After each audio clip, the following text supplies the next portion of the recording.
Kalau bagi Dinda Nugroho, Tuhan yang Esa itu siapa?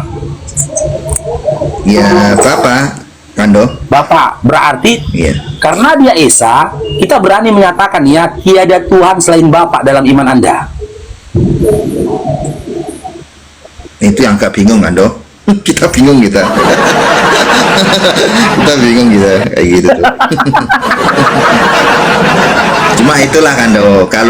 Kalau kita ini Katolik tuh memang ya nggak demokrasi lah. Kita ini kan cuma diperintahkan aja. Jadi apa omongan pastor tuh yang kita pakai. Lain dengan Muslim, dengan Kristen dia bisa menarasikan sendiri. Kalau kita kan terkungkung, nggak bisa ngapa-ngapain. Oh, berarti terbelenggu lah Dinda Nugroho dengan Ya, doktrin betul. kita dia. Dengan perintah sebenarnya lebih dari doktrin, perintah dari paus itulah. Oh, berarti berarti ketika Dinda aminkan atau Dinda percayai Dinda imani perkataan Yesus tentang Tuhan itu Esa, ya, ketika dikorelasikan dengan pengajaran-pengajaran dalam iman Katolik, bisa jadi perkataan dari Yesus ini dibantah oleh para Iya, bapak-bapak.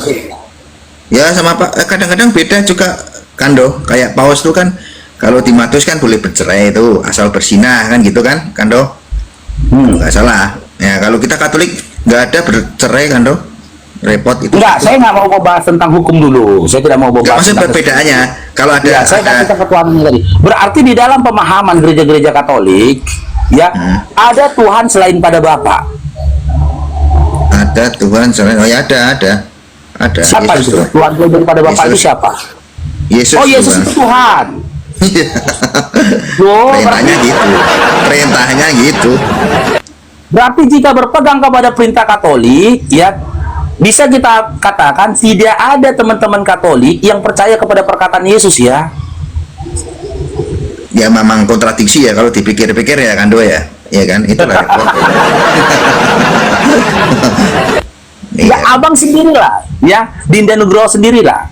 Hati Dinda Nugroho itu lebih condong kepada perkataan-perkataan Yesus atau perkataan-perkataan dari bapak-bapak gereja khususnya di Katolik. Kalau kita Katolik ya kita percaya Yesus, tapi kita lebih ke perintah paus ya, Kando ya. Enggak, Tapi maksudnya kita nggak saya bisa. tanya pribadi. Ya, bapak-bapak gereja. Oh, gini, saya dulu kan Kristen. Saya dulu Kristen. Tapi setelah saya baca Bible, hati saya itu lebih condong kepada perkataannya Yesus. Hati saya lebih condong kepada perkataan Yesus. Cuman karena di awal-awal, di tahun-tahun pertama ketika saya dalami Bible, saya nggak berani omongkan ini di orang-orang sekitar saya. Karena saya tahu ketika saya buka obrolan kecil saja, saya sudah dapat pertentangan dan perlawanan dari orang-orang sekitar saya. Tapi saya bisa yakini, ya, iman saya waktu itu condong kepada Yesus. Apalagi ketika Yesus menyampaikan tentang konsep ketuhanan, ternyata Tuhan itu adalah Esa dan Bapa itu sendiri. Kan gitu. Hingga waktu itu aku mencari-cari gimana si Bapak yang telah mengutus Yesus ini gitu loh. Kalau Dinda Nugroho sendiri dengan kondisi saat ini, apakah Dinda Nugroho hatinya Dinda Nugroho itu lebih condong kepada perkataan Yesus yang tertulis dalam Bible, apa lebih condong dengan pengajaran-pengajaran dari bapak-bapak gereja bahkan Paus itu sendiri? Lebih condong ke paus, Kando. Loh, tapi kan jalan keselamatan itu Yesus bukan Paus. Nah itu dia. Karena kalau Katolik itu kan itulah paus itu kan wakilnya Yesus. Itulah kita nggak bisa ngapa-ngapain lagi kita. Iya, meskipun Paus itu adalah wakilnya Yesus dari iman kalian, kalau aku tanya satu hal pasti bingung nih jawabannya ini. Coba sebutkan satu saja pengajaran dari Paus yang sinkron dengan pengajarannya Yesus, ada nggak? Sinkron. Kayaknya bertolak belakang banyak sih. Kalau yang sinkron kok belum nemu ya. Tapi Dinda Nugroho percaya nggak Yesus itu adalah jalan keselamatan dan hidup, jalan kebenaran dan hidup? Ya kita percaya nggak percaya, karena kita diperintahkan untuk percaya, kita ikut-ikut aja percaya gitu aja. Kan? Enggak. Bukan. Jalan kebenaran dan hidup itu Yesus atau Paulus atau Paus? Ya kalau sebenarnya Yesus ya jalan keselamatan ya itu. Iya. Tapi kenapa lebih condong didengar perkataan Paus, sementara perkataan Paus itu jika kita kembalikan pada Bible, kontradiksi dengan apa yang dikatakan oleh Yesus. Contoh, Yesus bertuhan, tapi Paus sendiri mengatakan Yesus itu yang Tuhan. Itulah Kando. Memang kita ini kalau masih di bawah pemimpin tertinggi ya apa yang dia omong kita harus ikut kan? Karena dia pemimpin tertinggi kan? Iya kan? Berarti Kang Dito, monitor Kang Dito. Kang Dito itu Katolik tuh. Kang Dito. Ya, Nah, itu masuk. Islam, Katolik. dulu. Sekarang enak, Kang Dito enak bebas berpendapat. Kalau kita masih terbelenggu. Berarti benar ya dikatakan Allah dalam Al-Quran Kang Dito ya. Apa obrolan orang dalam neraka, sesungguhnya aku menyesal memilih engkau sebagai pemimpinku atau mengikuti engkau. Jika saja aku tidak mengikuti engkau atau tidak bersekutu dengan engkau, niscaya aku tidak termasuk orang-orang yang diajak dalam neraka. Seperti Adinda Nugroho inilah kan. Dia lebih lebih dominan dia dengan perkataan dari Pausnya, meskipun hati nuraninya mengatakan tahu hati nuraninya. Apa yang disampaikan oleh Pausnya sendiri itu kontradiksi dengan apa yang dikatakan dan pengajaran disampaikan oleh Yesus itu sendiri. Padahal kebenaran dan hidup itu adalah Yesus, bukan Paus.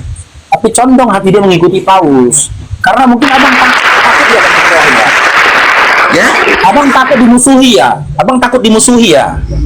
Sama satu golongan abang lah, orang-orang satu gereja abang, keluarga abang. Oh, enggak. Oh, keluargaku 98% Muslim, Kando.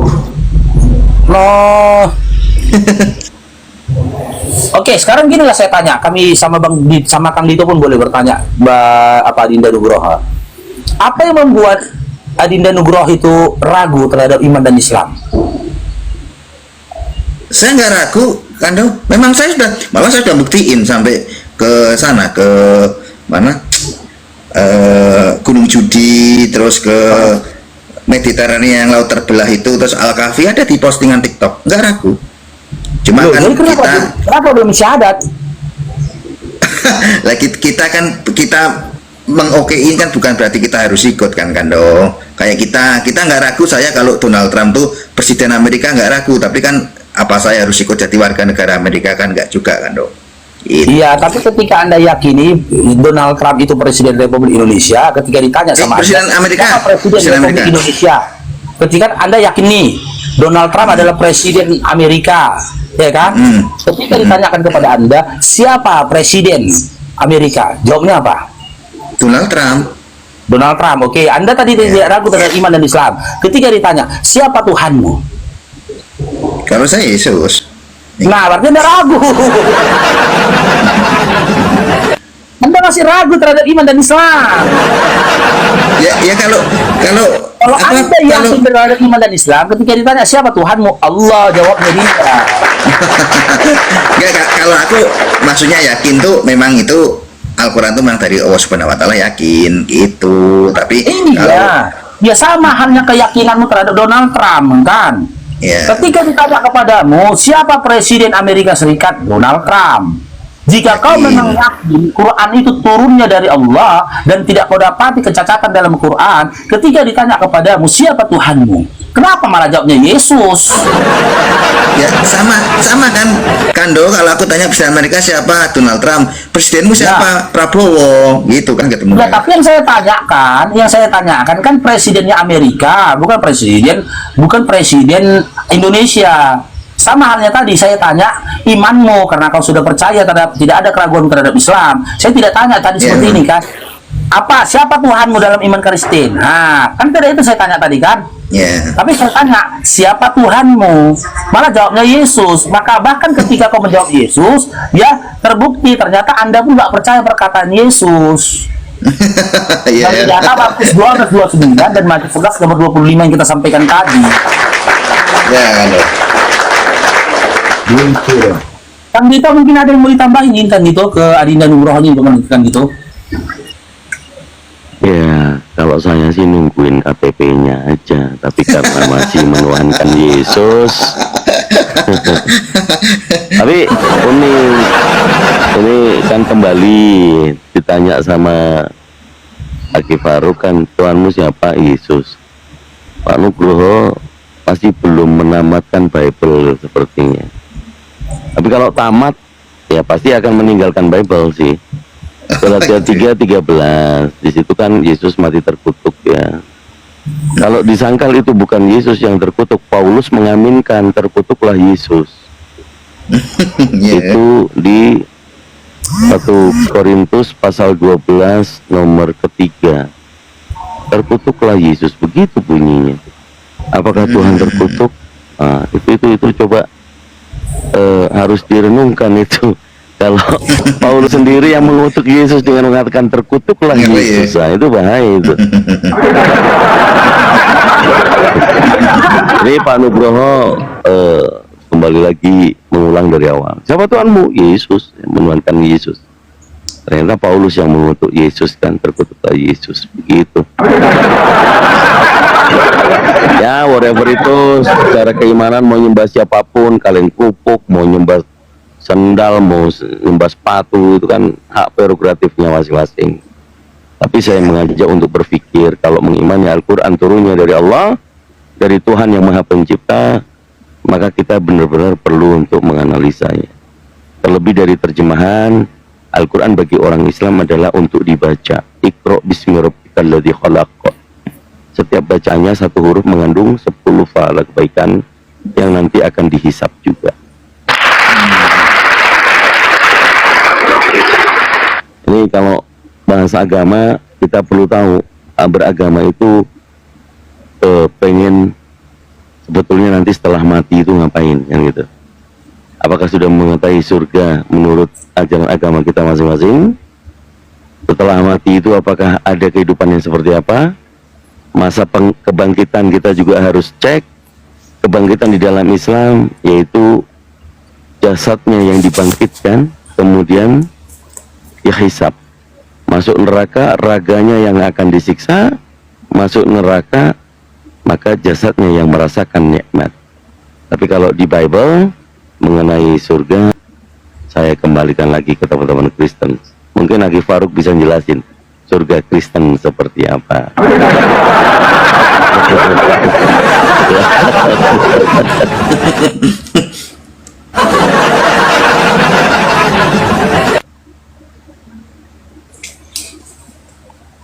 Ya, Kando gimana? Tapi aduh ngobrol kan gitu, saya pilih tamu dulu mau dinaikkan. Moderator nggak kerja. Wah, Gondrong posisi di mana Gondrong? Drong posisi Drong. Kando Faruk itu di mana tinggal? Kando Faruk? Saya di Semarang. Di Medan, di Medan. Tadi. Oh Medan. Oh Medan. Daerah mana? Saya 3 bulan yang lalu ke Medan di JW Marriott. Sekarang Mall Podomoro itu udah besar ya. Dulu kan belum ada tuh Mall Podomoro ya. Di perumahan apa Royal Golf itu. Tapi cepet loh perkembangan Medan. Semenjak ada Mall Podomoro tuh jadi lebih bagus kan. Itu kan mall terbesar di Di Podomoro. perumahan Royal yang ada golf gitu. Ya. Ya pokoknya nggak berteman sama ownernya Adi Mulya aja. Waduh bahaya itu. Ownernya Adi Mulya itu bahaya.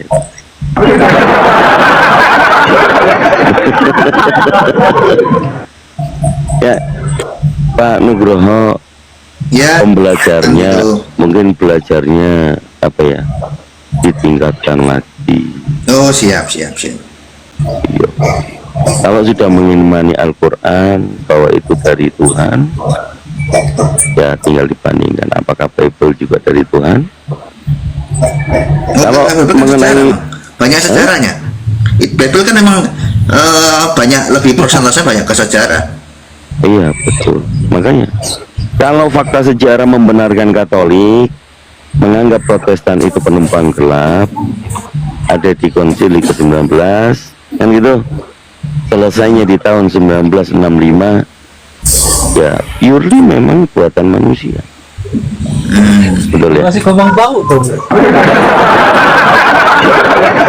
Ya, tapi intinya mencari jalan lah.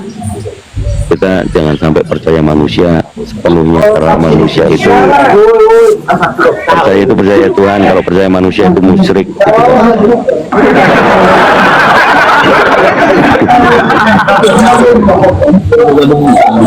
Oke, judi itu Ada pajakan. ini. Oke, Stardust, selamat bergabung Stardust. Stardust. Assalamualaikum Bang Baruk. Assalamualaikum Bang Baruk. Waalaikumsalam warahmatullahi wabarakatuh. Silakan, Bang Stardust. Satu kan, Bang?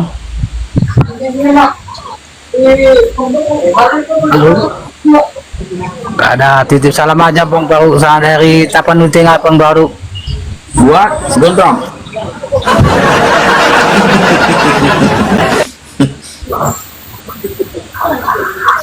Ya.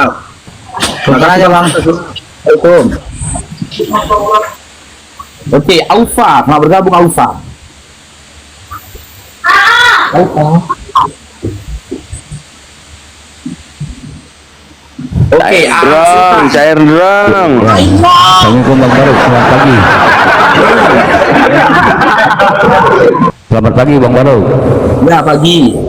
Ya, enggak, aku cuman anu aja Bang Baruk. Izin aja, kemarin aku sama Bang Dewa di kaos tuh gambarnya Bang Baruk. Siap, siap Bang bisa. Ya Bang, Long, cair long. ya aja Bang. Boleh kan Bang ya? Izin ya. Ya, Bang Sultan, siap. Makasih Bangnya. Oh ya. Ya, sehat selalu Bang Baruk ya. Makasih Bang Baruk. Kabar Bang Sultan. Assalamualaikum. Oh, satu lagi Bang. Siap. Itu kan pesan anu juga tuh, apa? Madu-madu. Tapi jangan kasih lebahnya Bang ya.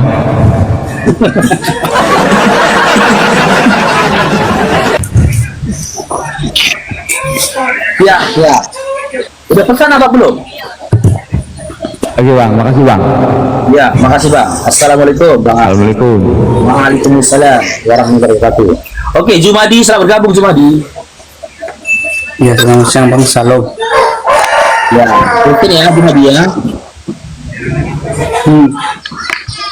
Oke, kalau mau berdiskusi ya atau mau bertanya, saling adu argumentasi, ya silakan. Jumadi itu on cam seperti Dinda Nugroho ini. Tapi kalau tak mampu untuk diskusi, tidak mampu untuk on cam atau tak mampu, Dinda punya dua pilihan. Yang pertama bahas tema, yang kedua Dinda bertanya setelah itu turun. Pilih mana? Kalau bertanya, boleh bertanya Bang? Boleh, sudah bertanya turun. Kalau nggak mau on cam. Saya turun. Berarti nggak dijawab langsung turun ya, Kando? Iya. Kita jawab, tapi beliau nyimak di bawah jawabannya gitu. Isa itu menurut di Islam mati apa enggak Bang? Diselesaikan aja dulu pertanyaannya. Mau satu pertanyaan, dua pertanyaan, tiga pertanyaan. Enggak cuma satu pertanyaan saja dijawab dulu kan begini Bang. Isa itu mati apa enggak di dalam Islam? Menurut Islam. Ya, betul turun ya. Ya, dalam iman Islam, Nabi Isa alaihissalam sampai detik ini kami percaya dia masih hidup. Karena apa? Ketika dia diangkat oleh Allah, diangkat beserta dengan jasad-jasadnya. Ya, tapi bagaimana dengan kehidupan dia? Kehidupan dia berbeda dengan kehidupan kami. Sedangkan jin saja punya kehidupan di luar dari berbeda dengan kehidupan manusia. Bagaimana kita bisa meragukan ketika Allah memberi kehidupan yang lain bagi manusia? Meskipun sesama manusia, dia hidup di luar dari alam diri sendiri, tapi dia hidupnya dia di bawah kekuasaannya Allah. Pertanyaannya kan, kamu bilang tadi selesaikan dulu. Bukan Adinda Nugroho, aku mau bertanya sama Adinda Nugroho. Ya, Kando. Ini kan masih Kristen nih. Ketika berdoa, terbayangkan nggak? Ketika meminta ini, ya Tuhan berikanlah aku rezeki atau kesehatan. Terbayangkan nggak di kepala ini? Ya, kita berdoa itu meminta kepada sosok laki-laki yang gondrong nggak bercelana. Ya, terbayang. Metallica, Kando, Metallica. Rambutnya Metallica. Tahun-tahun 90-an kan? Nggak masuk akal nggak itu? Coba lah kita bawa akal dulu nih Dinda ya. Masuk akal nggak? Kalau kita bawa akal, masuk akal nggak menurut Dinda Nugroho itu? Ya kalau kita pakai logika ya nggak masuk akal lah. Nggak masuk akal tuh. Karena dulu aku Kristen gitu dulu, Dinda. Ketika aku berdoa akan terbayangkanku sosok laki-laki nggak bercelana gondrong. Tiba-tiba aku berpikir gini, ih, bagaimana aku meminta kepada orang yang nggak bercelana ya, pikirku. Dari segi pakaian saja aku lebih kaya dari dia. Aku pun bisa membungkus tubuhku dengan pakaian, gitu loh. Ini aku meminta kepada orang yang lemah, yang tergantung nggak bercelana. Benar nggak imanku ini ya? Benar. Nggak pernah berpikir sampai ke situ, sampai kepada muaranya, puncaknya itu berpikir, benar nggak imanku ini ya? Pernah nggak berpikir kayak gitu, Adinda Nurah? Kalau iman, jadi gini kan Dok, karena keluarga aku muslim kan, dari diskusi gini sudah dari tahun-tahun 95 lah saya waktu SMP itu. Ya mungkin kakek nenek kan haji juga, Pak Le itu ustadz segala macem, ada masjid. Jadi mungkin mereka udah bosen ngajak saya tuh udah bosen sampai itu. Iya, saya tahu itu semua mutlak. Ya, hak Ya. prerogatif yang memberikan Jadi hidayah. ya, Cuman saya tanyakan, ya, ketika perasaan itu hadir, ada nggak ragu terhadap iman? Kalau aku kan dulu ragu nih jadinya, ih, masa sih aku minta Itu. sama ini? Ada pernah Kalau- itu nggak seperti pemikiranku? Kalau Kando enak, waktu di Kristen ragu bisa banding, bisa demokrasi, mengemukakan pendapat. Kalau kita Katolik tahu sendiri Kando, kalau kita ragu tanya pastor apa yang diomong pastor, itulah kita ikuti. Walaupun kita ragu, itulah kita. Kalau Katolik itu kan, kita ngaku dosa aja sama pastor. Iya, maksudnya gini, banyak juga sih orang dari Katolik itu keluar dari iman Katolik memilih Islam kan? Ya banyak. Semua itu kan Adik aja tergantung- 5 keluargaku dari keluargaku dari sisi bapak 5 orang jadi muslim. Iya, cuman saya tanyakan gini, ketika dalam kondisi berdoa gitu, ada nggak keraguan gitu loh, seperti yang Ya kurasakan dulu waktu SMP ada juga. SMA gitu kan. Oh, ada juga keraguan. SMP SMA ragu. Kalau sekarang nggak ada keraguan. Malah justru kadang-kadang saya kan sama Kang Dito nih, makanya Kang Dito tadi kan santai kan karena sering masuk ke Bang Abuya gitu-gitu. Tadinya saya tuh ke gereja jarang, Kando, ya kan. Pokoknya sibuk lah, nongkrong lah, ya kan, sama ngurusi kerjaan. Begitu sering masuk ke komal teman-teman Kristen gini, kita jadi malu. Artinya apa? Teman-teman Kristen aja tahu Bible, ya kan, semangat belajar Bible, ya kan. Masuk saya Katolik dari kecil dari lahir kalah. Makanya setelah ikut komal Kang Dito, Bang Abuya, ya kan, yang tadinya kita seminggu sekali ke gereja, sekarang karena kalau Katolik kan ada misa harian, tiap pagi bangun jam 4:30 bangun mandi kita ke gereja. Jadi malah semakin jangan sampai saya kalah sama orang Muslim karena dia lebih semangat belajar Bible, baca Bible, masuk saya kalah gitu. Ya, maksudnya logikanya kan gini, Dinda. Ketika SMP, kamu berdoa dan membayangkan Tuhanmu itu gondrong, nggak berbaju dan nggak bercelana, ada keraguan dalam dirimu. Tapi kalau sekarang kan sudah tidak ada lagi keraguanmu. Logikanya kan begini. Logikanya begini ya. Dari SMP, ketika Anda ragu kepada Tuhan Anda ketika meminta karena kondisi Tuhan Anda dalam bayangan Anda, dia gondrong, nggak berbaju dan nggak bercelana, ya, sampai detik ini kan dia tetap nggak berbaju dan nggak bercelana, Dinda. Asik. Shopee dia nggak punya aplikasi Shopee kan doh, jadi nggak beli celana dia, repot jadi. Iya, kan masih nggak bercelana juga dia. Iya emang. Ya cuma Harusnya masih ragu sampai sekarang kan gitu kan. harusnya cuma kita ini kan masih ada magisterium yang harus kita ikuti kan. Kalau pastor ngomongnya gini ya kita ikut lah, itu lah. Berarti berpegang kepada magisterium ya, tidak berpegang kepada Ya, apa yang dikatakan Bible berdasarkan Yesus itu sendiri ya. Enggak. Oh, pure 100% doktrin teman-teman. Ya kayak nyembah patung tuh kan nggak boleh bikin patung kan di perjanjian lama kan nggak boleh bikin patung, ya kan? Iya kan? Kendo? Iya, Kalau di betul. perjanjian Iya, itu kan itu. Saya di Vatikan tuh berapa banyak patung di situ? Banyak memang. Cuman begini, Pak Nugroho paham fakta sejarah nggak kalau Yesus itu Nabi Isa alaihissalam? Sejarah. Kalau sejarah kecuali di Al-Quran saya bacanya Kang Dito, kalau di sejarah kok belum ketemu ya. Kalau Di kalender Yesus tuh di kalender dulu pernah nggak dulu ya, sekarang melihat? nggak tahu sekarang diganti ya. Kenapa diganti ya? Nah, Faktanya tahu nggak kapan digantinya? Prabowo inilah. Kalau Enggak lah. tahun kemarin masih. Ya, 2001. 2001 itu nama Yesus masuk. Tahun 2000 Bible keluaran LAI itu masih Isa Al-Masih. Ya, kalau ada fakta Ya. sejarah seperti itu di negara kita, semua orang Katolik maupun Protestan meyakini Isa Al-Masih adalah Sama Yesus. ya. Oh Betul iya. ya? Ya ya. Jadi Tuhan Yesus yang disebutkan tadi itu Nabi kami loh, Nabi orang Islam. Betul ya? Ya. Betul. Itu fakta sejarah. Naik pangkat ya. Naik pangkat ya Kang Dito. Dari nabi kita dituhankan, naik pangkat. Ya, levelnya sudah pasti. Kalau di Muslim itu Nabi dan Rasul bagi kami, ternyata dituhankan oleh teman-teman Katolik naik, dan naik Protestan. pangkat. Naik pangkat. Nah, yang menjadi Promosi kenapa di jabatan. ACC ya, kenapa di ACC dan tidak ditentang oleh orang Islam, kemudian masuk nama Yesus, ya harusnya kan ditentang. Sudah enak-enak Nabi kita yang dituhankan kok dirubah namanya menjadi Yesus gitu kan.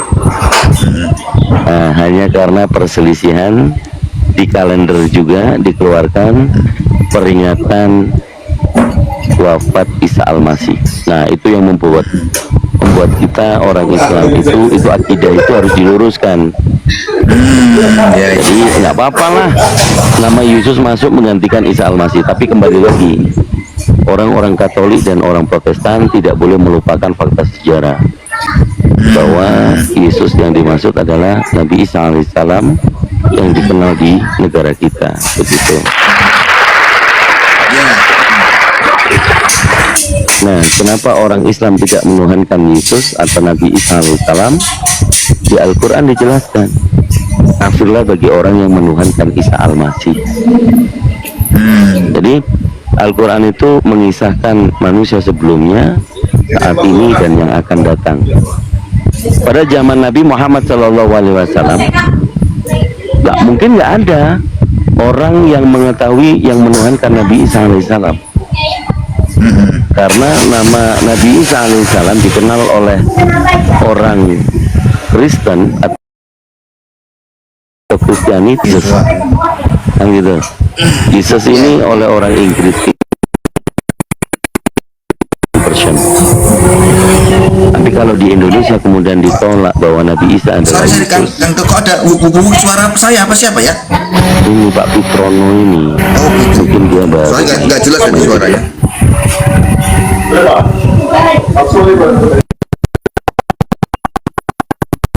Mute dulu yang baru naik. Kipas angin kali. Noise dia. Ya, baik. Saya lanjutkan Pak Nugroho. Ya, ya Kang Dito. Tapi ya kembali untuk ditanyakan kepada pastor, apakah Yesus ini nabinya orang Islam? Ya. Kalau Pak Nugroho sudah mendapatkan pengetahuan fakta di sejarah negara kita, Bible itu masuk ke Indonesia menggunakan Isa Al-Masih, tapi saya Bible juga masih tertulis Isa Al-Masih. Tapi krononya nangis lah.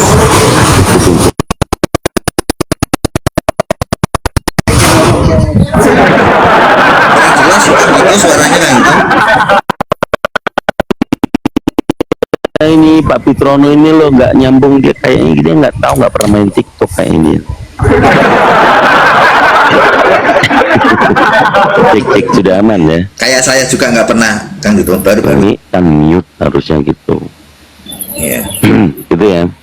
Jadi Ya, Kang coba Dito. direnungkan kalau Anda mendapatkan Pak Nugroho, iya bener juga nih Pak. Ini Kang Dito ngomong nggak ada yang ditambahin, nggak ada yang dikurangin. Bahwa Bible keluaran tahun 2000 itu masih Isa Al-Masih. Jadi Anda tadi menuhankan nabinya orang Islam, gitu ya. Ya itu aja Naik pangkat. untuk Makanya naik renungan. pangkat. Ya, Kang Dito, makasih.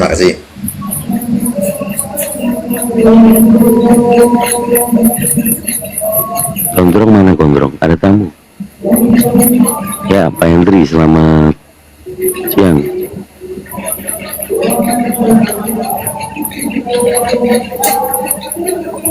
Ya, Bang Hendri, suaranya kurang kuat itu. Assalamualaikum. Waalaikumsalam warahmatullahi wabarakatuh. Waalaikumsalam warahmatullahi wabarakatuh. Mohon maaf nih. Ya, enggak apa-apa Pak Hendri, ada yang mau sampaikan. Turunkan aja, Ustaz. Oh, kemencet. Ya. Assalamualaikum. Moderator. Waalaikumsalam warahmatullahi wabarakatuh. Iya, Kando itu Faruk? tadi. Kemana tuh Kando Faruk? Ada, itu. Os. Akan Os. Kok mataku lagi, seperti belum tidur sama sekali soalnya. Siap, Izin nih, izin. Istirahatlah kan. Istirahat Kang. Nanti malah jadi meriang pula. Enggak, aku pilih-pilih tamu dulu ini, mau naikkan tamu. Oh ya Kando, ya lanjut Kando. Ya, ada moderatorku.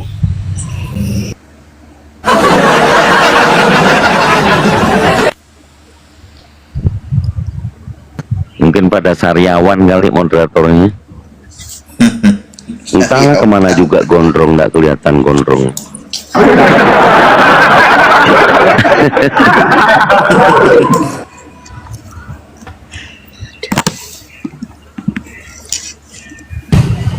Ya, Bu Nyunyu dulu, Bu Nyunyu Oni, selamat siang, assalamualaikum. Waalaikumsalam warahmatullahi wabarakatuh. Ya siap, ada yang mau sampaikan? Aku nyimak aja.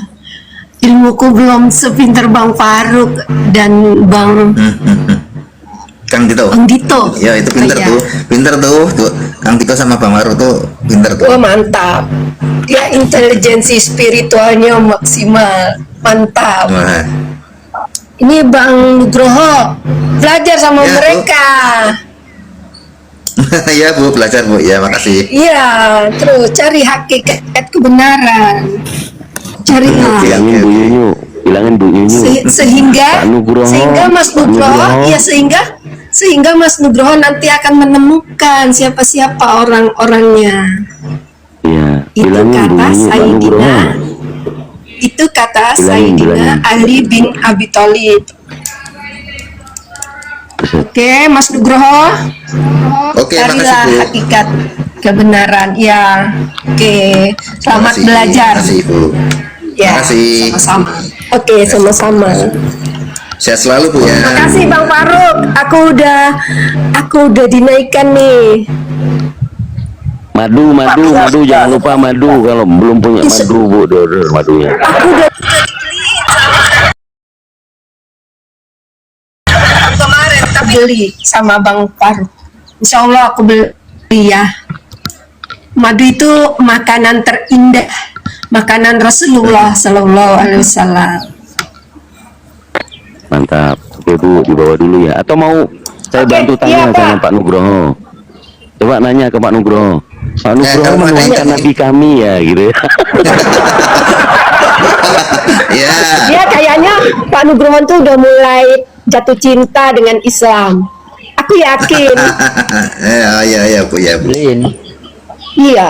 Ya baik. Kemudian dulu Bu, yang lain. Ya, Iya. Oke, Raden. saya nyimak. Raden Nabikara, selamat sore. Belum. Ya pakai sana dulu. Barangkat batu itu. Sama-sama, suaranya agak dikerasin Pak. Ada yang sampaikan, silakan.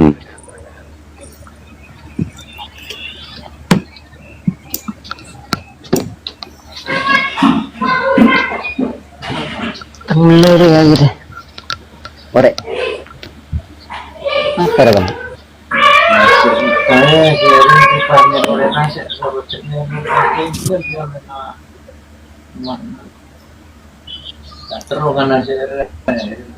Drong, suaranya kurang kenceng, Drong. Raden. Bang Raden, suaranya kurang kenceng, Bang Raden. Raja kaliknya ini kaman. Hah? Raja kalik ya. Raja Bale.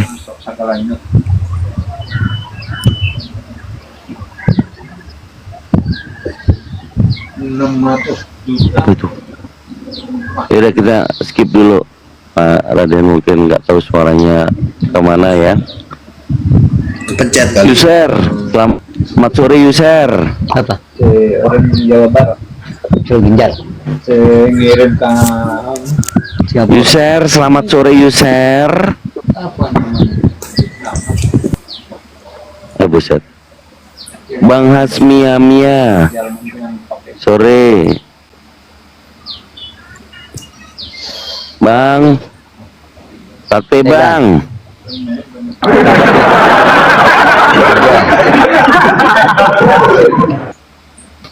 Ida Maya, selamat sore Daya. Ida Maya. Ida Maya, selamat sore. Ya, capek banget aku. Suaraku mau habis. karena lain Mana ngopi dia?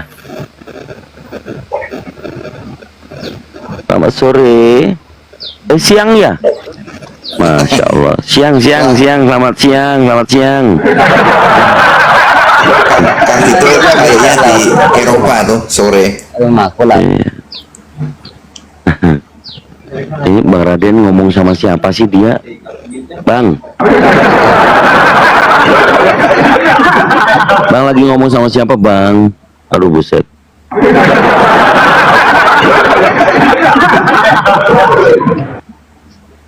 Jadi Pak Nugroho, saya pernah bilang sama Pak Nugroho ya, saya menemukan hidayah itu karena membaca Bible dari Kejadian sampai Wahyu.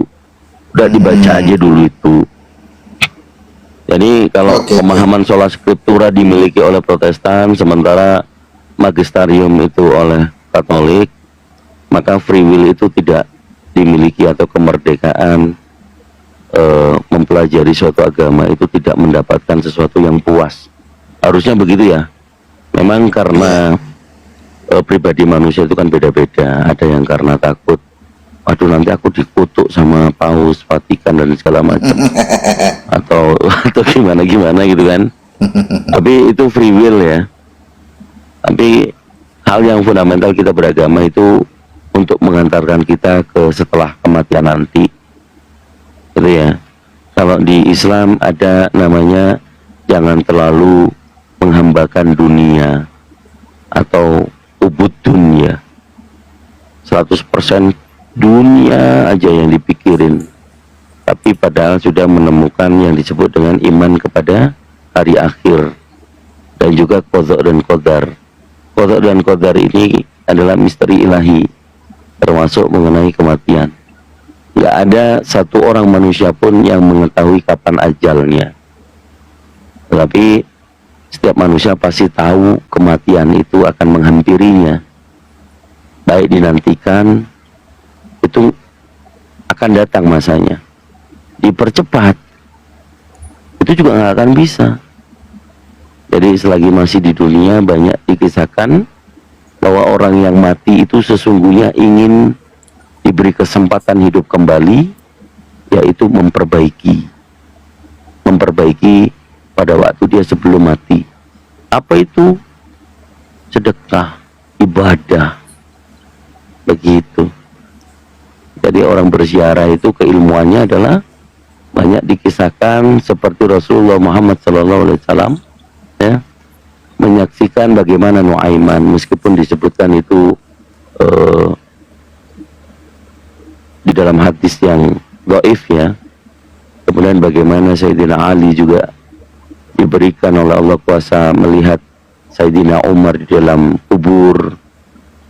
Itu fenomena bahwa setelah mati itu kita menghadapi alam yang selanjutnya, yaitu alam kematian, alam kubur disebutnya, atau alam barzah. Jadi kita itu nanti akan masuk ke alam selanjutnya setelah alam dunia. Kalau sebelumnya kita di alam roh, kemudian di alam kandungan, saat ini kita di alam dunia, nanti di alam barzah. Setelah alam barzah ada alam padang mahsyar atau hari penghakiman atau hari kebangkitan, itu ya. Setelah itu baru diberikan surga dan neraka. Tapi mempelajari di kekristenan, surga itu menurut saya masih abu-abu. Silakan Bapak Pendeta atau Pastor diundang memberikan pemahaman bagaimana surga di kekristenan. Kalau cuman janji tanpa dalil, ya kebenaran hanya ada di dalam Islam. Al-Quranul Karim sebagai pedoman dan petunjuk untuk kita manusia sebagai jalan menuju kebenaran Islam yang diturunkan oleh Allah Subhanahu wa taala. Ada yang mau tanya boleh Kang gitu? Boleh. Nanya Mau aja tanya. boleh, silakan. Tanya hukum waris, kalau hukum waris di muslim tuh Kang gitu. Nih Semuanya dijelaskan di dalam Al-Quran. Sebentar aku ambil datanya. oh iya ya.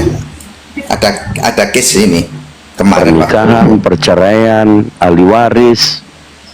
Bagus tuh. Sebentar ya. Jadi teman-teman minta open cam tapi gondrong belum datang, nggak mau ah.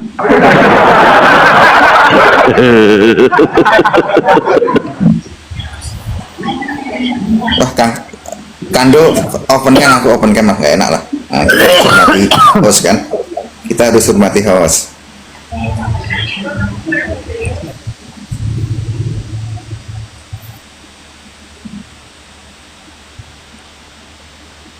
Di Medan tuh lontong Medan tuh enak ya, Kando ya. Saya waktu di depan J Mario terus agak maju lagi dikit makan di pinggir jalan, wah enak bener. Pedes tapi enak Kando ya, lontong Medan tuh. Iya. Lebih enak lagi sebelum di Marriott, sebelum rel kereta api. Oh sebelum rel kereta api, aku rel kereta api sebelah kanan Kando. Sebelum rel kereta api sebelah kanan. Ada lagi dia Enak. sebelum kalau dari sebelum rel kereta api lah. Sebelum rel kereta api. Dong, cair dong. Dia di sebelah galon putri hijau. Itu enak itu lontong itu. Bah, apa di Marura. Enak Kando di itu, aku makan Tapi sarapan. lewat tukang lontong itu ada BPK itu. Makan juga. Nugroho makan Kurang juga suka BPK. saya. Kurang. Saya mending seneng kambing, makan kambing daripada BPK. Di Semarang kan jarang BPK. Cek. Ah, ini pas. Ya, cocok. Tentang apa tadi? Hukum waris, Bro Trito.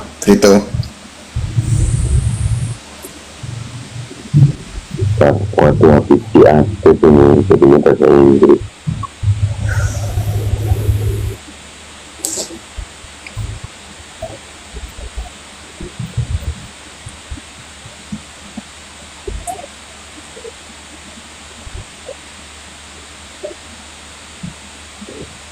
Oke.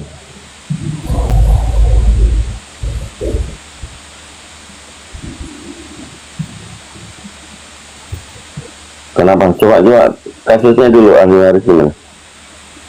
Jadi gini, kalau umpamanya ini yang terjadi kemarin kan, keluarga dari ibu itu kan 9 orang tuh termasuk ibu.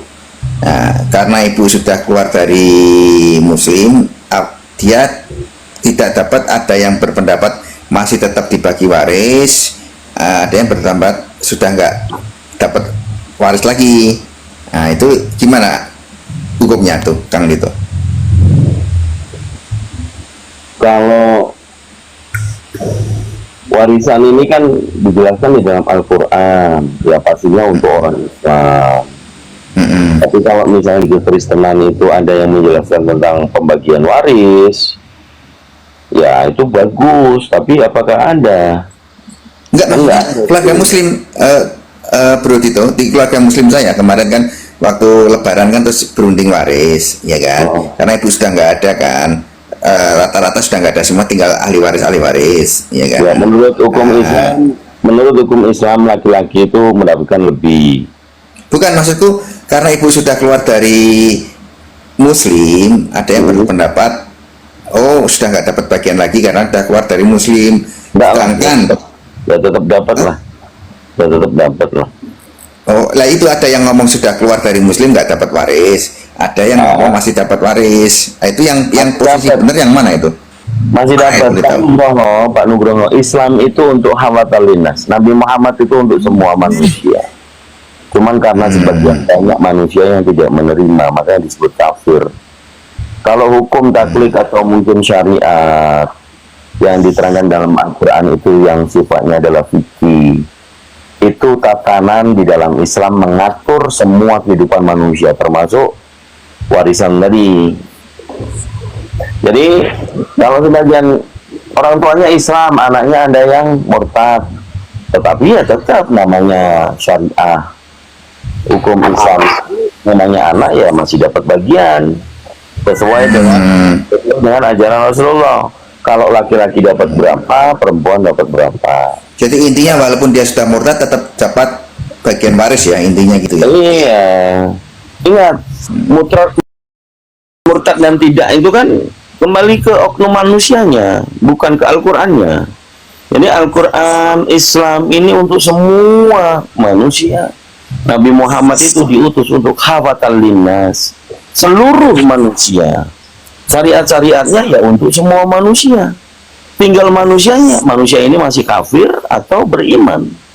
Kalau beriman, maka mengamalkan apa yang ada di dalam Al-Quran, yaitu berarti ya sudah seorang muslim yang berserah diri.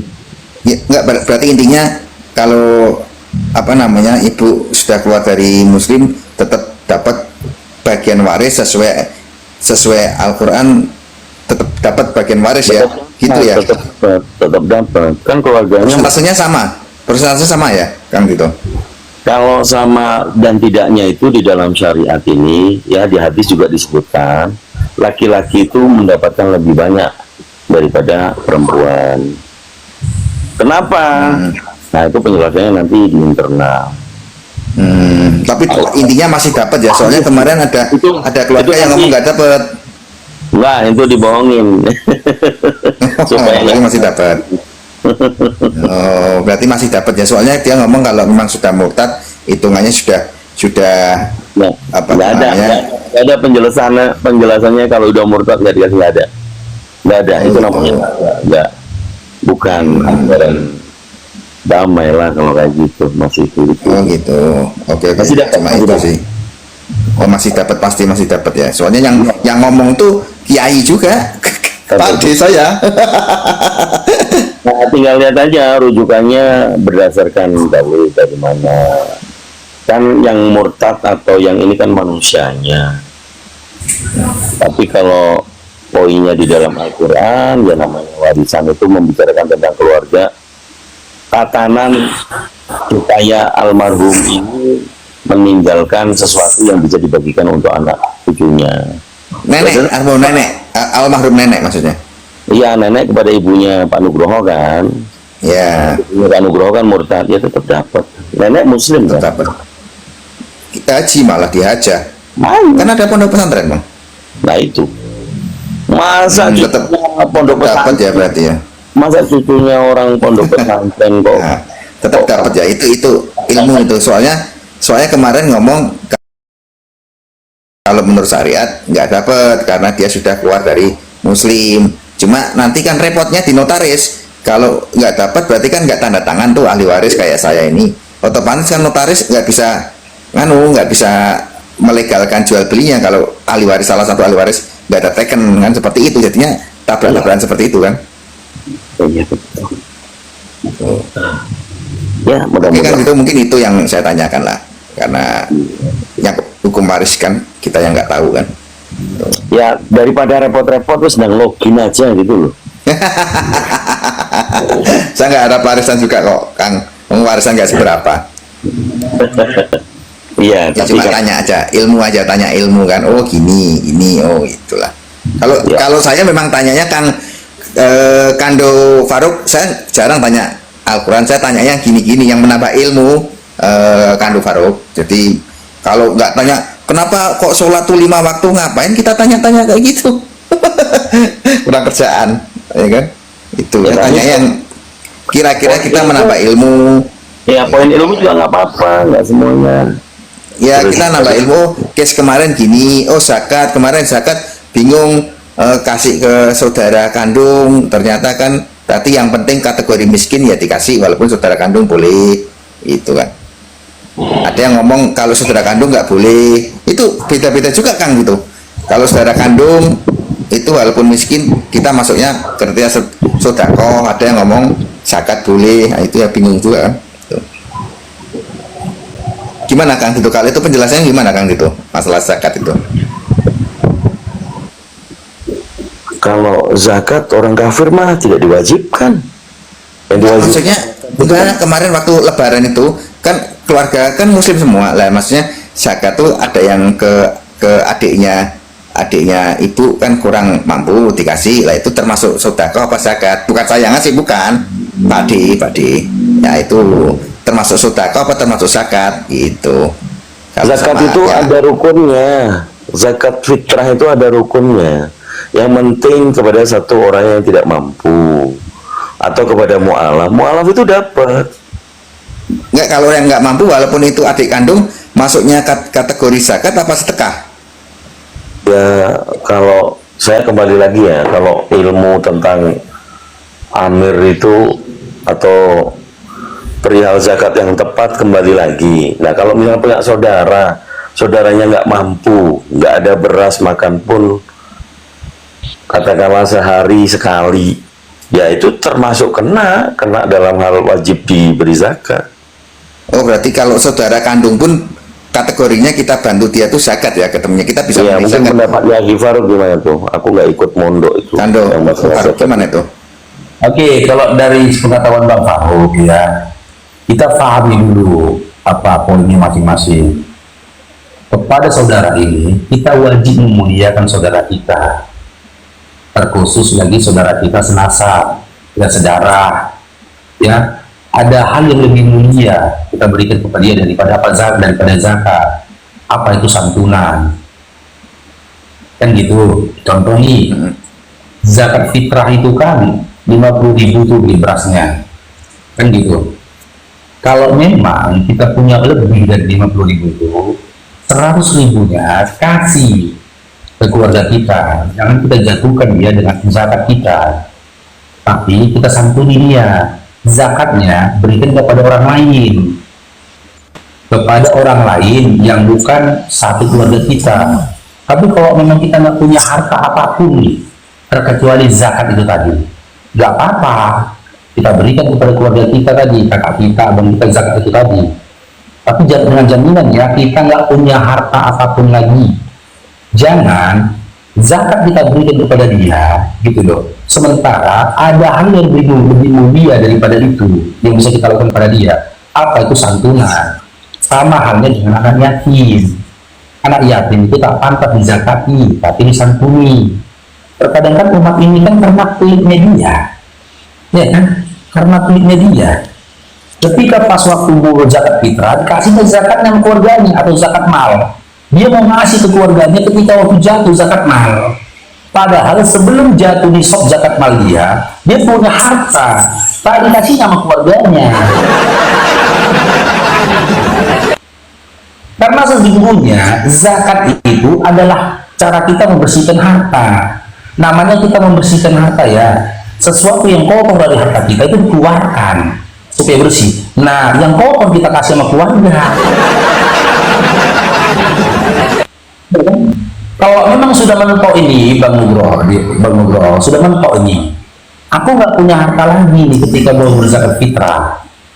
Aku punya mampunya cuma berzakat saja. Di luar dari zakat itu aku nggak punya apa-apa lagi. Dan keluarga aku lebih susah lagi dari aku. Kakakku, abangku nggak apa-apa, serahkan ke dia. Tapi kalau kita punya rupiah atau harta lain selain zakat, kasihlah harta lain di luar zakat itu tadi. Zakatnya kasih yang sama orang yang membutuhkan, di luar dari keluarga kita sendiri. Intinya gini, tujuan kita itu ketika kita mau memberi kepada keluarga kita, ya utamakan dulu memuliakan mereka. Gitu, kan berapa itu ngerti maksudnya? Iya, paham, Kando. Nah, memuliakan dia dulu kita utamakan gitu loh. Janganlah dipaksakan kali udah kasih zakatnya dia gitu loh. Pas kali ini kan kita mau bayar zakat fitrah kan, pasti itu sama kakak itu zakat fitrah. Dia nggak makan itu. Berarti kategorinya kalau kita ngasih zakat ke kandung pun tetap kategori zakat ya, bukan sedekah ya berarti ya. Halal, ya tetap zakat. Cuman kan adabnya kurang pas. Adabnya kurang pas. Contoh nih, Dinda. dia punya harta di rekening dia puluhan juta, dia mau bayar zakat fitrah ini untuk dia dan istrinya. Zakat fitrah yang kasih kabarnya atau keluarganya, bukan harta dia dan bukan harta yang di rekeningnya dia. Ya kan dong, masuk paham. Masuk ke dalam bab bakilnya. Terkadang ada ini menutupi kebakilannya dengan zakat, ya kan? Ditutupinya dia sentuh, dia memang kasih ke abangnya, ke kakaknya. Ketika kapan? Ketika dia keluarkan zakat mal, zakat hartanya. Setahun sekali dikasih dia, walaupun agak banyak di 5 juta misalkan. Tapi uang zakat yang dikasihkannya ke abangnya, ke kakaknya. Sementara abang dan di dalam Al-Quran dikatakan, Bang Farouk lupa, nanti teman-teman di bawah coba TP. Di dalam Al-Quran dikatakan, sesungguhnya kerabat dekatmu itu memiliki hak atas hartamu. Ya, masuk kan dong, masuk. Aku punya harta Ya. gitu loh, abangku, kakakku gitu loh, keluargaku itu punya hak atas hartaku. Berikanlah mereka gitu loh. Ketika berbicara tentang hak itu di luar ranah dari zakat itu tadi. Jangan dia punya abang susah miskin bernapas dalam lumpur, si kawan ini bermobil.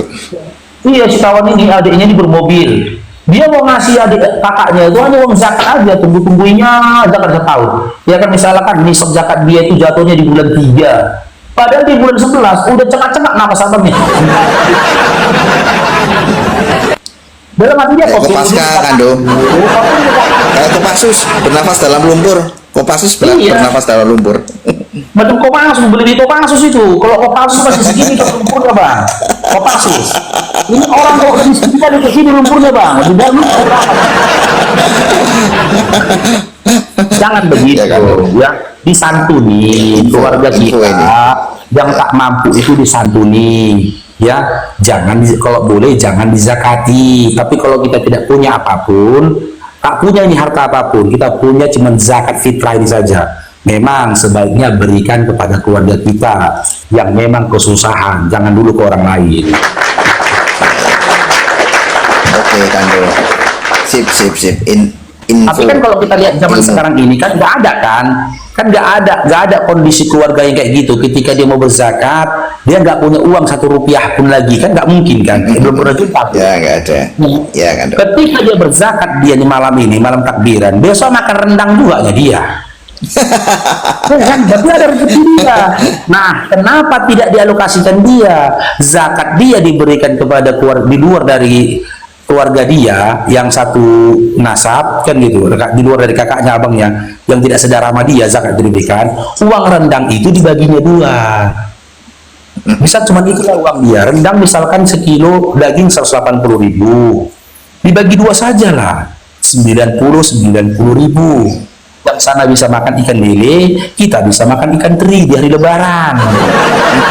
Karena ikan teri itu kalau opor-opor terus kadang-kadang enak juga perut Kando. Kalau ikan teri sama sambal itu mantap itu. Penting poinnya sama-sama makan, dan ketika kita memberi itu kita tidak menjatuhkan kemuliaan dia dengan zakat yang kita berikan gitu loh. Tapi tidak menghinakan juga zakat itu ketika diberikan sama keluarga. Tapi letaknya menghinakan ketika kita punya uang di luar dari zakat. Tapi tidak kita berikan itu, dan kita berikan hanya zakat itu kepada dia. Dia sudah bakil kepada saudara dia, dan dia sudah bakil dia terhadap apa? Sesama umat beragama itu juga, sesama umat Islam itu sendiri. Ya, Kando. Mantap tuh ilmunya.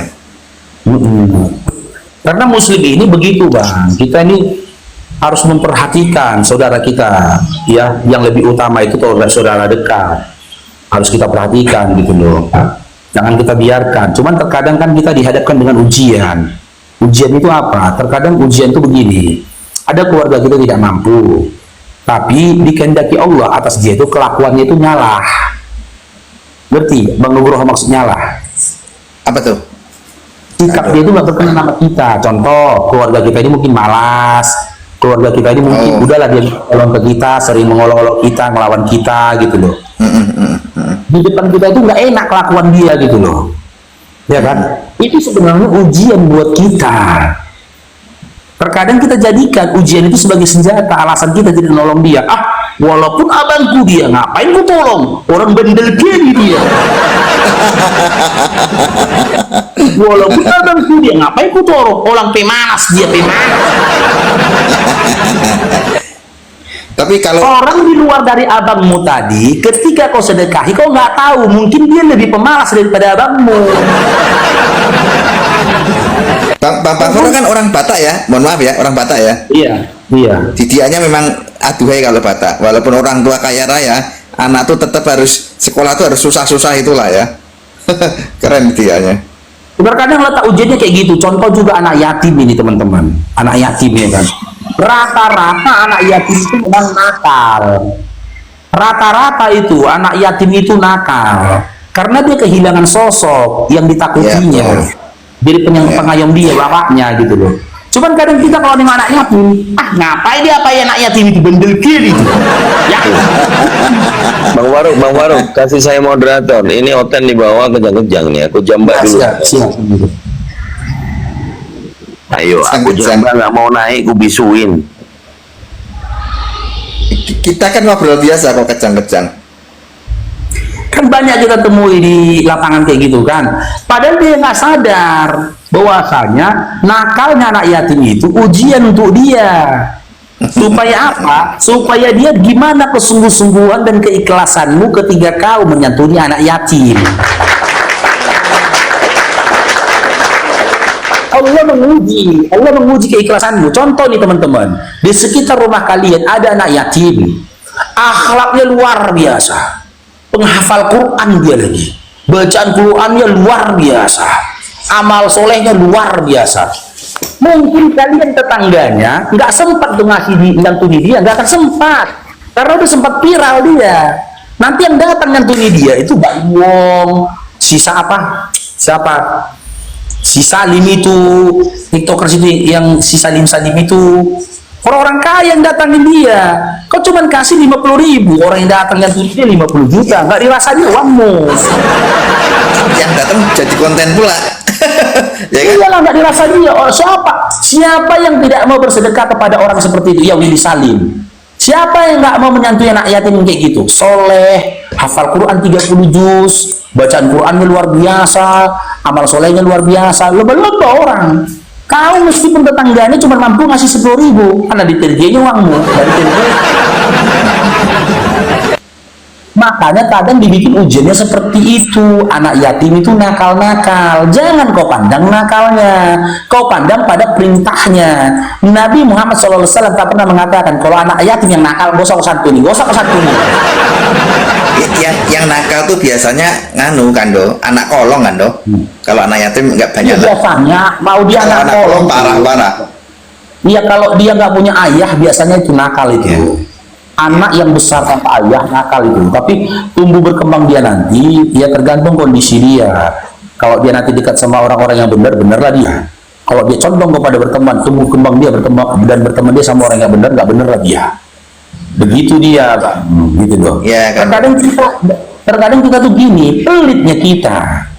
Pelit, tapi sifat dari anak yatim ini jadi senjata kita untuk nutupi kepelitan.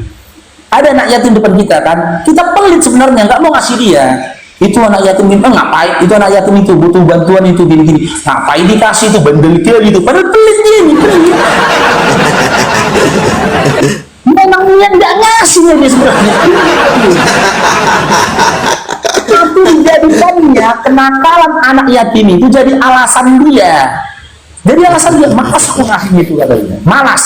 Itu pelit, itu bandel itu anak yatim itu, jubul itu katanya. Udah besok tuh datang orang yang memang susah dan dia nggak pernah bermasalah sama ini orang gitu loh. Alasan dia, aduh aku belum punya uang lah, belum punya uang. Alasan ya. Dia kan orang yang baik, dia kan aku belum punya uang lah. Itu dia pelit sebenarnya. Dia mau tipu daya, dia lebih takut manusia memandang dia pelit daripada Allah sendiri ya membariskan dia atau menganggap dia adalah orang yang bakhil. Bahkan ulama saja ya, Abang Faruk pernah mendengar tuh ceramah dari apa Syekh Sulaiman Ar-Ruhi, ya, ulama dari Madinah, ya, dia mengatakan, jangan kau nikahkan anak gadismu kepada laki-laki bakhil meskipun dia soleh, kata dia. Jangan. Soleh pun dia, kalau bakhil dia, jangan kau nikahkan. Kaya pun dia, soleh dia, kalau bakhil jangan kau nikahkan anak gadismu kepada dia, kata.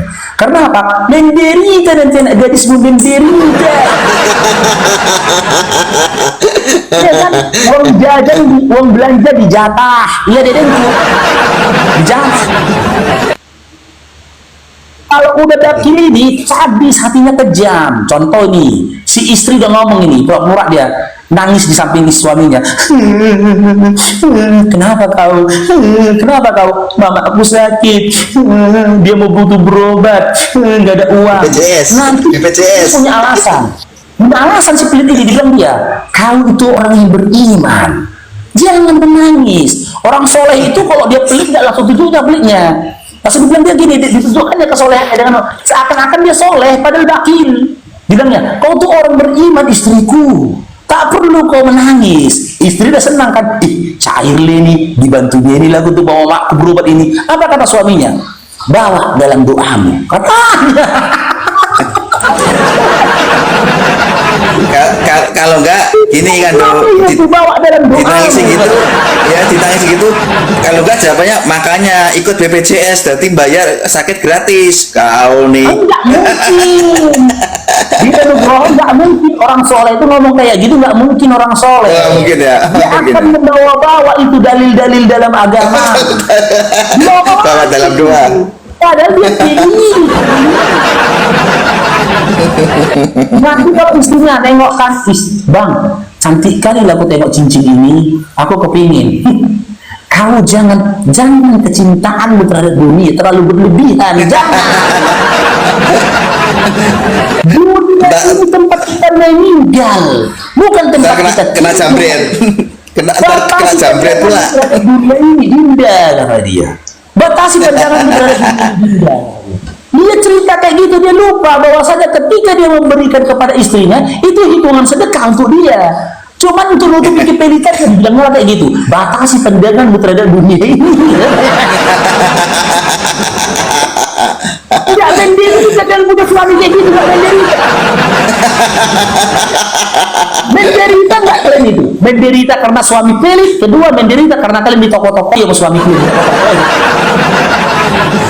Dua kemungkinan kan dong. Padahal kalian perempuan punya hak atas harta suami kalian. Makanya benar kan kata ulama itu, jangan kau nikahkan anak gadismu kepada laki-laki yang bakhil meskipun dia soleh. Jangan, katanya. Menderita kau nanti, menderita. Tapi Bang Nugroho ya, yang banyak Ya kan, kayak gitu, tengok kayak gitu di teman-teman Kristen, betul nggak Nugroho? Pelit-pelit gitu. Suaminya pelit sama istrinya. Wah, nggak tahu ya. Kalau kita ini, kalau saya pribadi ya kita kerja mati-matian kan ya untuk anak istri kan, ngapain kita pelit-pelit kan gitu. Kalau kita Karena kalau di lingkunganku berapa sering kulihat itu gitu loh. Pagi, siang, sore istrinya nih botut. Bang Nugroho tahu arti botut? apa tuh, Kando? Botot itu bahasa Medan. Bahasa Medan apa botut ya? Lebayu apa botut itu bahasa Medan, bahasa luar Medan. Butut itu kayak ini, kayak apa ya? Kayak barang rongsokan. Rongsokan. Rongsokan. Dia jalan kaki nanti pegang karung bekas. Dia mulung dia ngambil barang-barang yang bisa dijual. Tahu yang kayak gitu-gitu. Tahu. Nah, mulung. istrinya dari pagi sampai siang mulung, lakinya di kedai kopi. Kedai tua. Lampu tua, nongkrong di lampu tua. Enggak kalau tua di kedai kopi dia ngerokok. Tapi cintanya besar sekali, dibilangnya aku dulu, apalagi kok pernah merantau dia, dibilangnya, misal pernah ke Jakarta, aku dulu waktu di Jakarta, gini kali aku mau Prabowo, gini kali aku mau Prabowo. Itu anggaran anggaran daerah itu dulu nggak akan keluar itu kalau Pak Prabowo nggak konsultasi sama aku.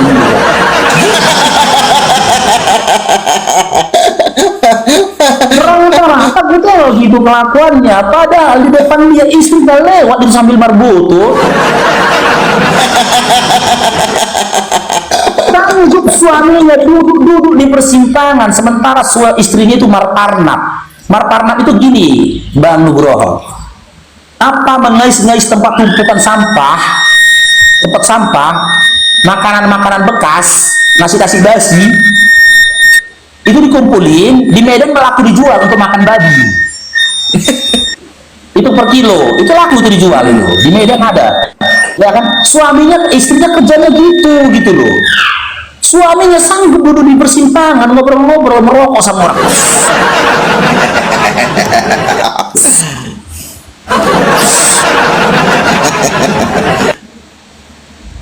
Kan menderita istrinya kan. Nah, nyata bang katanya, kak saya nyata. Nyata itu. Jadi gini juga Le. Begini juga Le, Bang Nugroho. Kalau kita di Islam itu ya, kalau saya nggak salah, saya pernah juga dengarkan. Kalau perempuan itu, istri itu kalau mau kerja itu sunnah. Kalau nggak kerja nggak jadi masalah. Tapi tanggung jawab semuanya itu adalah suami bang. Mulai segala-galanya suami di kita Islam. Mulai lahir dan batin. Anak istri tanggung jawab itu, istri nggak diwajibkan untuk kamu harus ikut kerja begini, enggak, itu sunnah kalau istri mau. Betul nggak Le? Iya. Bahkan kalau suaminya ya kalau suaminya nggak izinkan istri kerja, jangan kerja, karena surga dia suaminya, perintah suami itu harus didengarkannya gitu loh. Jadi terkadang hal-hal begitulah, kenapa bisa saudara-saudara teman-teman Kristen kita kayak gitu? Mungkin tidak ada hukum tadi kan. Kalau bagi umat Islam, istri itu adalah kemuliaan, kehormatan dia gitu loh. Ya kan? Makanya sampai ada saudara muslim kita, istrinya nggak keluar rumah, di rumah saja gitu loh. Bahkan sebenarnya yang belanja ke pasar itu suami. Karena di zaman Nabi Muhammad SAW beserta para sahabat, dulu yang belanja ke pasar itu laki-laki. Istrinya di rumah, karena dia takut untuk menjaga kemuliaan istrinya, jangan sampai istrinya ini bersentuhan kulit sama laki-laki yang bukan mahramnya.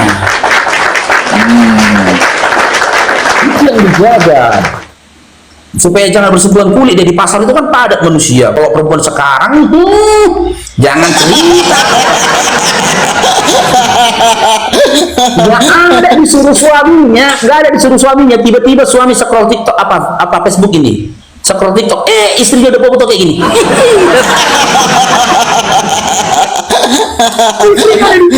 udah di Facebook, udah di TikTok, udah gini istrinya. Laki apa bingung, laki bini apa nih? Pakai filter pula kan pakai filter pula. Itu kalau di dalam Islam sebenarnya tidak boleh. Ya, karena apa? Cukup suamimu yang menikmati kecantikan dan kemolekan istrimu. Laki-laki yang alim, dia pasti akan berupaya menutupi kecantikan istrinya. Ya, dia nggak mau, dia mana mau diposting istrinya, nggak mau itu di platform manapun, nggak mau dia, karena dia cemburu. Jangankan kulit istriku, mata istriku pun jangan dipandang orang, nggak boleh. Nggak pernah posting istri ya, Kando ya, jarang ya. Aku nggak pernah, dari aku sama-sama. Mohon maaf nih. Saya punya jilbab sopetan perempuan, dia kayak jilbab orang ini. Jilbab ini, dia kayak membahas tentang ini juga. Suruh aja. Mau kasih tulinya sama abang. Suruh aja jempol aku. Secara langsung memperkarakan ini juga. Tuhan gini aku sama dia itu kan, jadi dia hostnya kan. Ini muka silinya. Bilang aja, dicari Bang Faru, bilang gitu ya. Kalau aku dari kenal YouTube, Facebook atau apa, nggak pernah, insya Allah nggak pernah aku posting istriku. Takutnya Kando dikira bujang nanti, takutnya dikira bujang. Oh enggak lah, gini loh. Kalau laki-laki seandainya ada pun perempuan yang menganggap dia bujang, insya Allah laki-laki yang alim itu tahu menempatkan diri dan membataskan diri untuk komunikasi sama wanita yang bukan mahramnya. Drong cair, bro.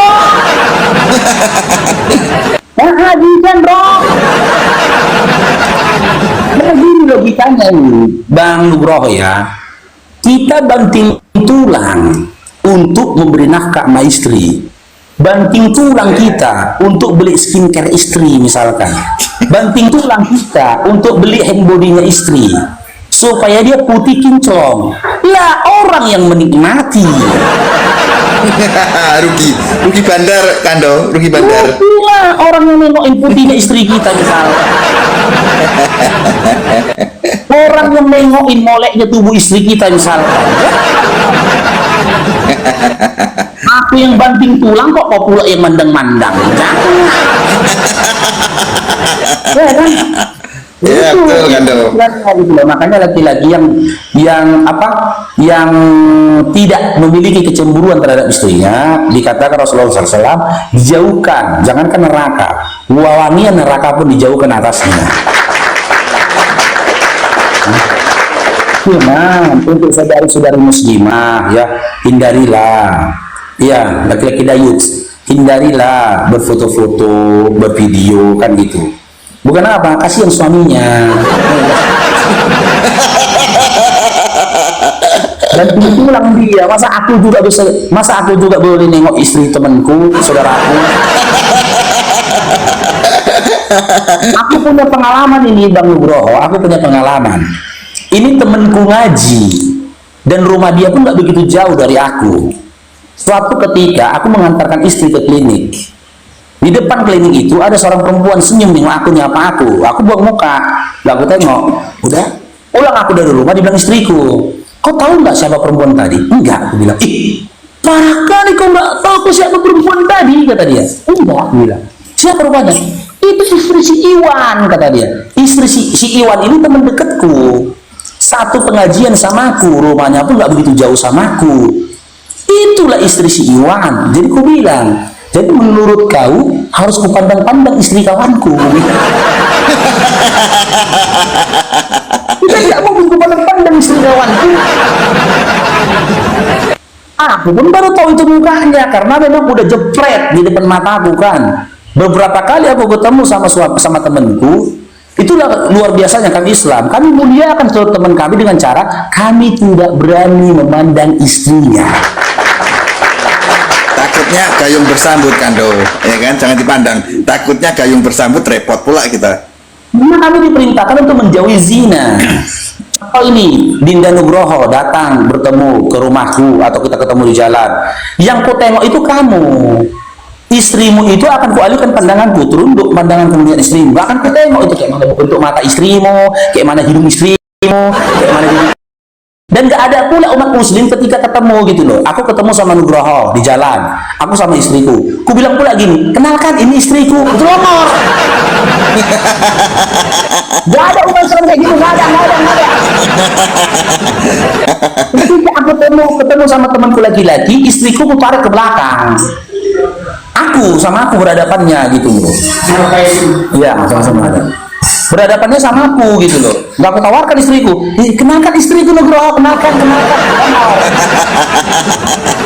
Gitu. Begitu juga sama si Nugrohonya, kalau ketemu aku yang gitu, yang ku ajak ngobrol itu Nugrohonya, istrimu kualikan pandanganku, gak akan ku tengok istrimu. Setelah pulang dari situ tidak ada bayangan, ih istri Nugroho makanya cantik juga ya. Bibirnya seksi juga bibirnya. Mantap ini, mantap. Itu yang juga dari pandangan ini tadi, karena pandangan ini adalah api gitu.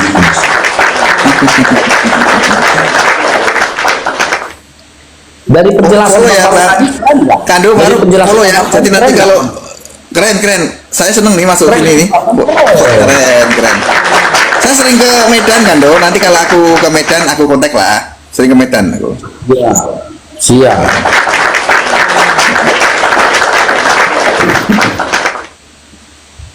Itu ada yang naik tuh Kando.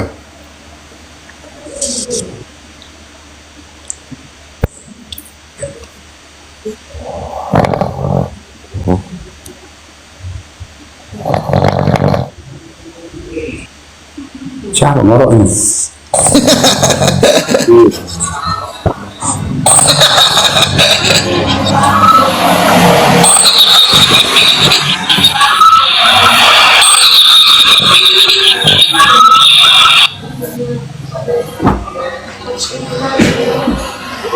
teman-teman bantu support narasumber kita di atas, follow ya.